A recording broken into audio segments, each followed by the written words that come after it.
So once again, a fellow who probably doesn't need a lot of introduction if you followed our channel is Denis Caron, my good friend from Quebec. You live near Montreal, Yes. just on the south side of the river. Yep. Denis is a walking encyclopedia of dyes, fabric, but the coup de grace is his finger weaving. It's absolutely amazing. So we got prepped here for, we're using Sumac today. Yes. We're not going to do, this is the only dyes we're going to be using, Today, yes. but you've got two pots. So we have an iron pot, we've got a copper pot. And maybe you could explain what the different color we're going to get out of it. So yeah, the same recipe, but just the reaction in the liquid that has been extracting the sumac fruit dyeing material, kind of. So the oxidation that goes on the pots is important, being one with iron oxide, rust per se, Right. and then copper oxide that you normally see the greenish thing on the side of the copper pot is the oxide from copper, which will give different reaction of the dyeing material to the wool. And you also, we brought a couple of samples. So we have one from this year's fruiting body. Yes. And we've got last year's. So, Yes. and you mentioned this one is fermented. Kind of rotted away, fermented on the tree, so it gives, from what I've experienced, it gives a purplish color. Kind of a mauve-ish color. Yeah. Instead of the olive green in the iron pot, and we've put that fermented ones in the iron pot, which I did experiment in the past. Which will enhance the color we're looking for. Yes, we'll see what it does. Every time is a new experience. Right. And although we're not going to be using it today, we harvested a bit of goldenrod. So Yes. there's all kinds of different plants that we're going to use to obtain different colors. Yeah, but here in North America, the goldenrod is the plant or the flower, because we use only the buds, or I use only the buds to get the most yellow color we can get, and not greenish with the stems or the leaves.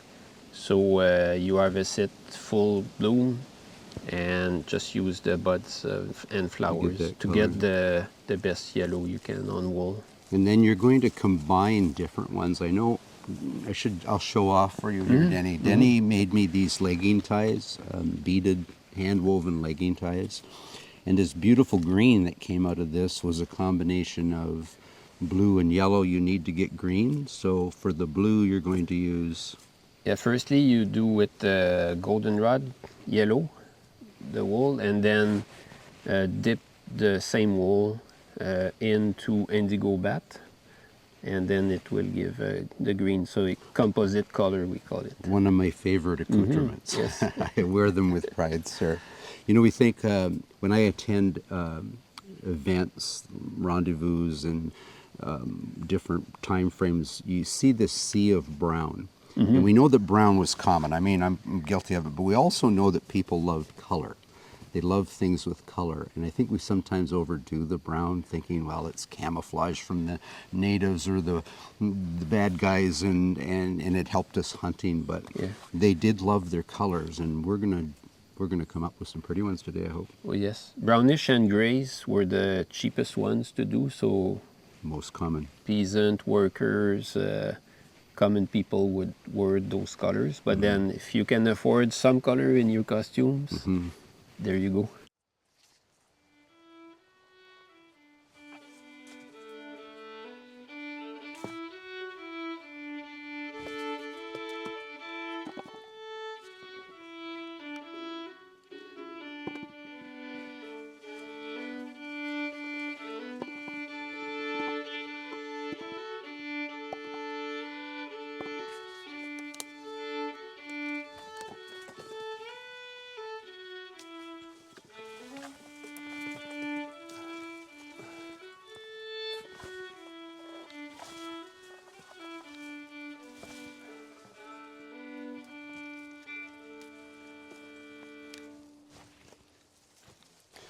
So yesterday, when Denis arrived, we spent the afternoon collecting sumac. And we've got that all prepped. We got the pops ready. They're on the fire. And today, before we start the fires going, we decided to harvest walnuts. It's the optimal time. Before the ground gets littered with them, they're the perfect time for harvesting them. And Denny invented this, what do you call it, Denny? The nut harvester. The nut harvester. And it works very well. Just a word of caution, if you're handling these a lot, you might want to put those guys on because your hands are going to get black and stay black for a long time. So the dye is kind of secondary to Kathy and I. We look at this as a food source, and from this tree, single tree, we're going to get a huge amount of protein. So while Denny's working his magic later today, I'm going to be hulling these, saving the hulls for dye. And we're going to dry the nuts for about 3 or 4 days in the sun. You might want to keep guard over them because if the squirrels find them, they're going to think they've died and gone to heaven. But we'll get our winter source of walnuts. We're going to get our dye. And I think we'll quit this now, Denny, and maybe go back and start our process here. Yes, sir. Okay. All right. Perfect.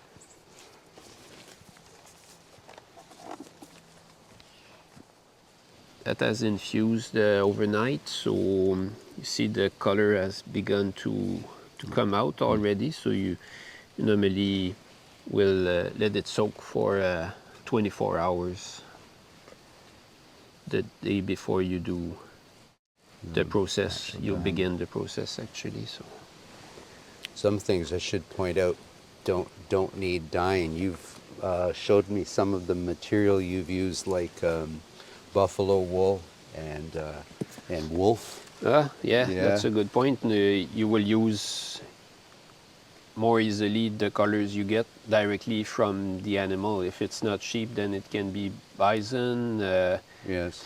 wolf, sorry. Bear. Bear as well were used. Those are ones that give you colors you don't want to Yes. tamper with. I have a toque that was hand knit by Emily Burns. A shout out to her. Warmest thing I've ever put in the top of my head. And it definitely did not need dyeing. It's a gorgeous color of brown.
So the purpose of this weave is to separate them for equal dyeing, so the colors Yep. are equal.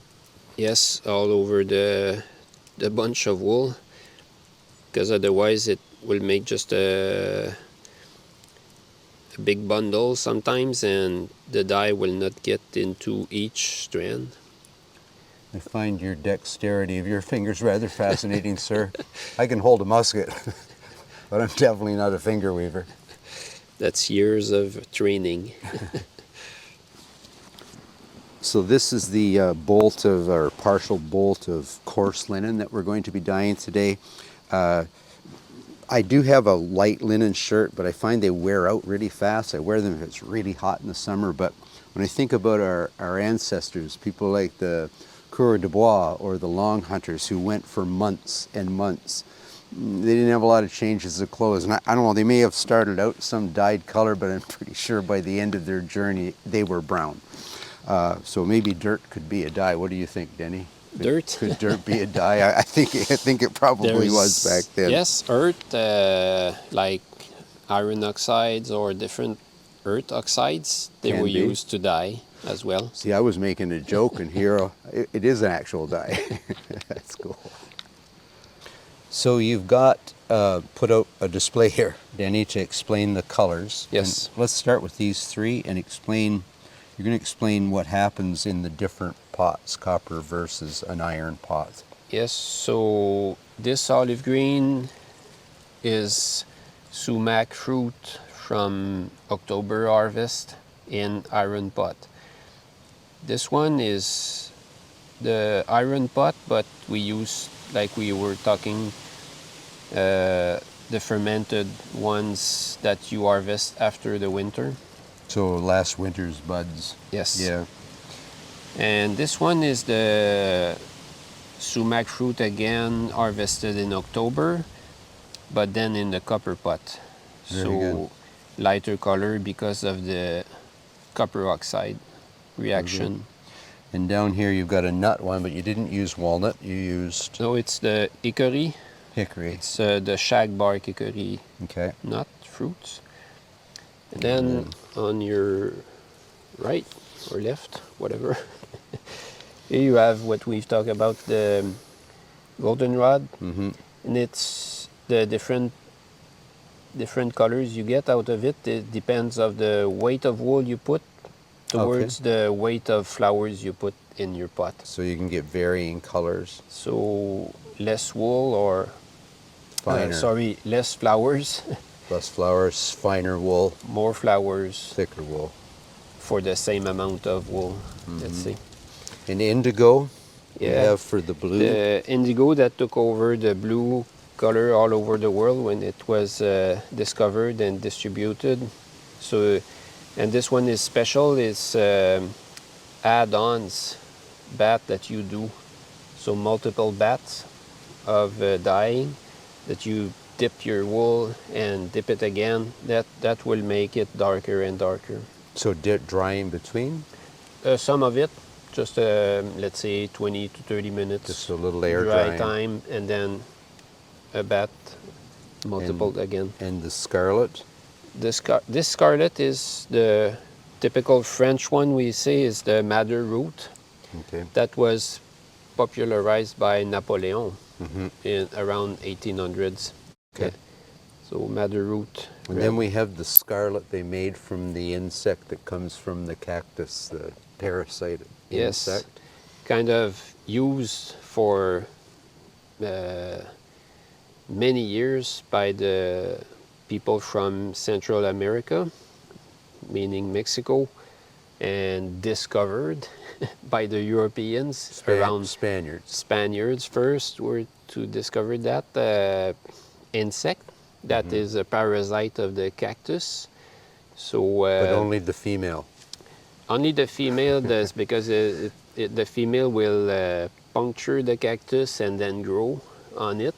And then when it dies and dries out, then you can harvest it. And then it makes a scarlet, really nice scarlet red. My research shows that it was a million-dollar industry, multi-million-dollar industry. The Spaniards brought them back by the shipload, Yep. female bugs. And the British and the French desired this beautiful scarlet. Took it over because it was the less expensive of the reds, but still in the dyeing materials quite expensive. Very good. And that brings us to our project today. Yes, that's the natural color of white wool, or natural, let's say. Washed, yes. Just washed and not bleached. So that's what we're going to use In our dyes. to dye with the sumac today. Just dye them to get them even, yes. Very good. So the dye itself, we've got the colanders on here, cauldrons on here. We're waiting about 2 hours. 1 hour up to temperature just before boiling. Not boiling because it will then too much oxidize the bat. Okay.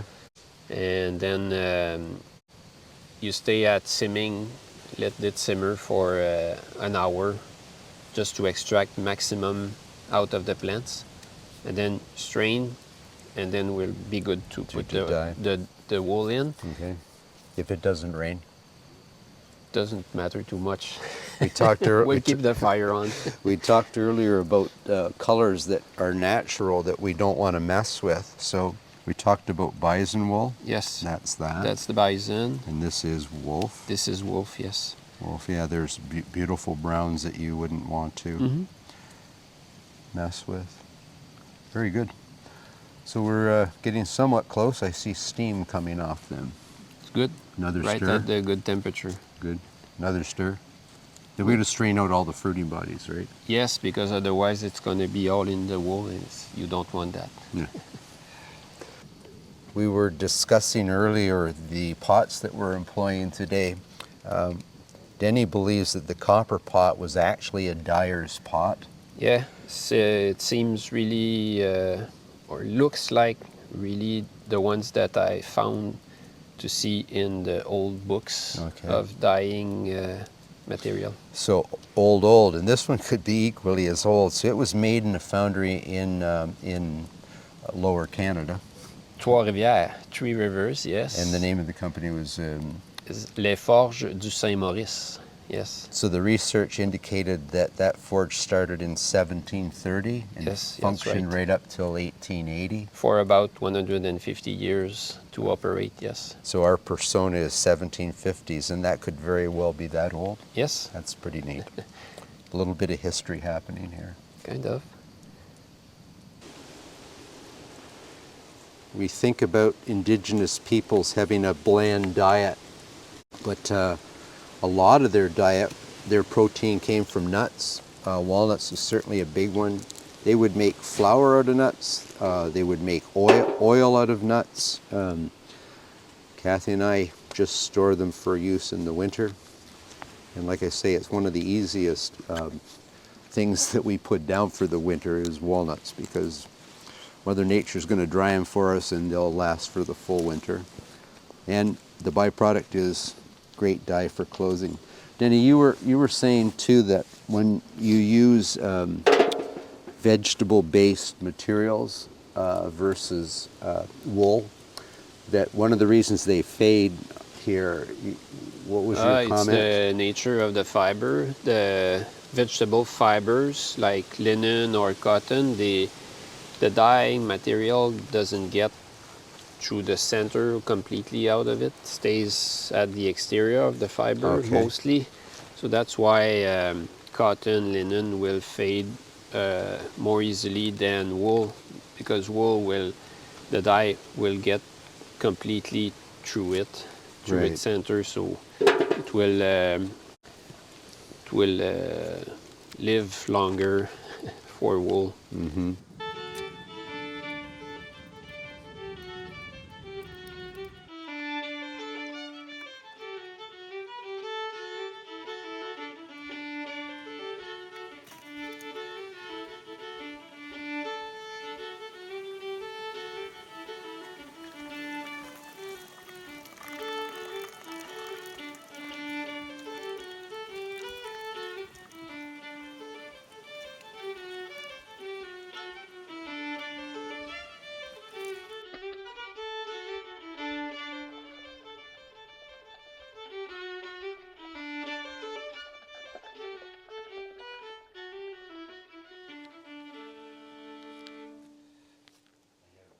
Where are we at now, Denis?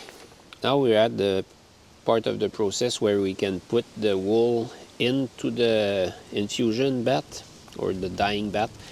So we're gonna prep the wool by bringing it to temperature, so same temperature or approximately 20 degrees Celsius, close to the bath temperature at least, or at the most I should say.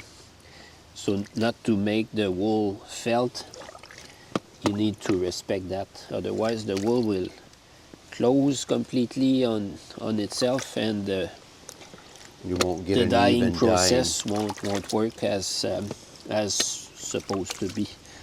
So that's lake water from the pond, I should say. So now we're going to add some hot dye. You can, yes. To get it to this temperature. Yes. You can pour it in. Yes.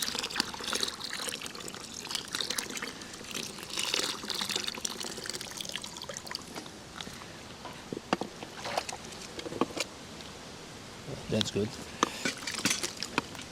I need to my gloves on actually to do this part because it's hot. So, yep. You can do that another time. Dip some out and add it here.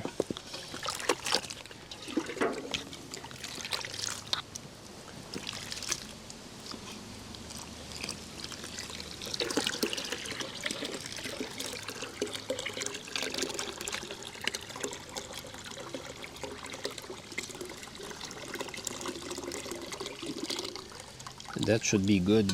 So two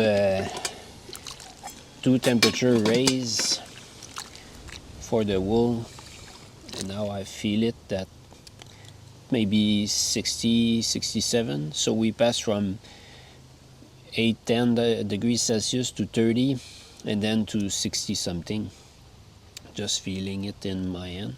You've done this before. The temperature, yes.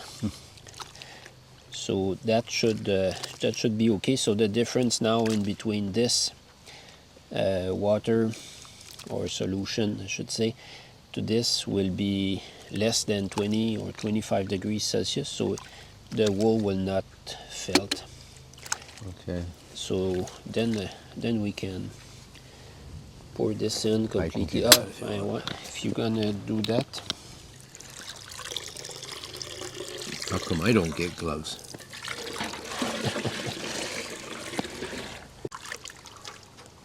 So that's the lissage part I was saying about, to even the color all over the skin. So you're not going to get darker or lighter spots in it. Yes, It'll that's be the point. equally dyed. And that's where it's important to have tied the skin together so that they stay, every string stay together.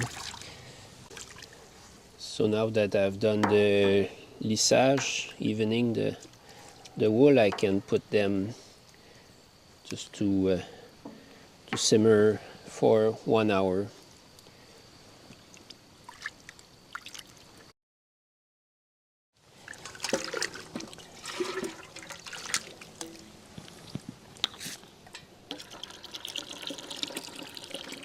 How am I doing as a dyer? Good. Yes, apprentice. Apprentice dyer.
So I thought while I had Denny here, I would, well, I'm going to show off here where it's because this isn't Denny's first trip here, and he demonstrated, or we did a session on open face weaving and the Finger braiding. finger braiding. The fléché, we call it. Yes. So here's an item we have where the beads actually give us the pattern versus the colors as much, correct? Yeah, but it's in that case it's the arrow that is enhanced on the outside of it with glass beads. So Italian glass beads that came in as a trade item. Very as common well, trade item. and integrated in the finger braiding with the native people Yeah. And they had certain patterns that they liked. On both of these are those patterns, Yes. correct? This is done with a different technique than finger braiding that we call fléché. Is the open face Weaving. or oblique weaving, because the strands go, each strand go perpendicular to the other in both directions. Instead of this, that the name is warp face weaving or warp face braiding as well, then you see only the warp. In that case, you see both of the Warp and strands the in weave. both directions. Both directions. That's why we call it oblique weaving. And the pattern is done with the contrasting beads in that case. So on a monochrome back, you see the pattern with the beads. Right. And now the piece you're holding, Instead, that in this case, it's the different strands and the technique that you use that will make the pattern. And you need those colors. That's why we do dyeing of wool to have different colors so that the pattern will show. Otherwise, if you do it just with one color, you will just see a flat sash. braided Sash, sash yeah, right. with one color, and you can make that more easily with chevron. If you want to do the lightning pattern, that's where you need those different colors. Yeah. If I may interject, Denis was doing one of these when he was here last, and he was on our front porch of the tavern, and he's actually conversing with me. He's literally having a conversation, but his fingers don't stop. And when he's done, may I? When he's done, there's no undulations. There's no change in the width, no tighter, no less tight. It's just, Yeah. and you gifted me an assumption pattern, which would be early 1800s, sort of Yes. Métis style. The lightning pattern appeared in the late 1700s. The first written mention of it in the notary paper is 1796. Sorry. Okay. Yes, so 1796 first mention of an arrow in a sash. So that's how we date this pattern. Before that, you were more in the chevron simple pattern, and yes, so really typical of the period is the red center or art, we call it. So the most seeked for color in the art of the sash, and this is cochineal red. Then you get the indigo blues and the small yellow from goldenrod.